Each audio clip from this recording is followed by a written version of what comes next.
Tonight, dashcam video shows a police chase end in tragedy with a crash and the death of a teenage driver and her boyfriend. Now, the results of an internal affairs investigation are being questioned by local police chief over whether the officer did act appropriately. 𝐈𝐧𝐭 joins us here in the studio with that dramatic video and the reaction from the mother of one of those victims, Ari.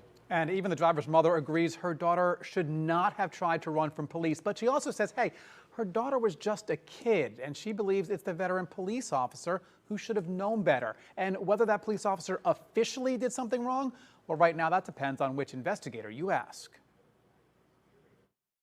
The video starts as a white SUV makes a U-turn, bumping another vehicle. A nearby police officer sees it happen, hits her lights and sirens, and chases the driver, whose headlights are off. Vehicle with no lights, white SUV, stand by for 28. In less than a minute, the chase ends with the driver crashing into a canal, killing herself and her boyfriend. That driver was 18-year-old 𝐷easia Monroe, Ma'Khia Brown's oldest daughter. She was a light. She was my best friend. She was my first child. The chase and crash happened last March 6th around 3 a.m. along Blue Heron Blvd in Riviera Beach.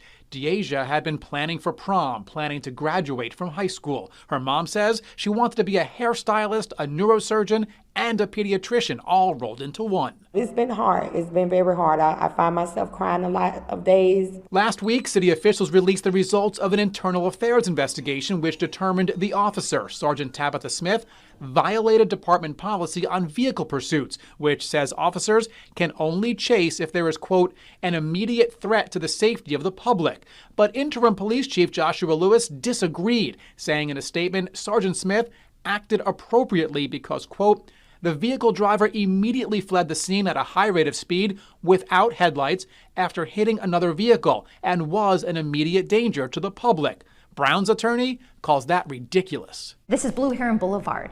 It's well lit. It's 3 in the morning. There's barely any vehicular traffic. There's barely any pedestrian traffic. There is no threat. City administration will make the final call on Sergeant Smith's actions that night. Ma'Khia Brown hopes they remove Smith from the police force. And they all still have their kids.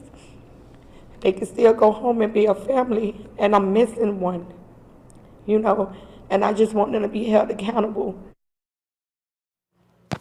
And city officials tell me they cannot yet release the full internal affairs report because they say this is still an active investigation. And for that same reason, all city officials declined on-camera interviews. As for Ma'Khia Brown, she and her attorney tell me they are considering a lawsuit, but they say right now they are waiting for the final decision from city officials before they decide what they do next.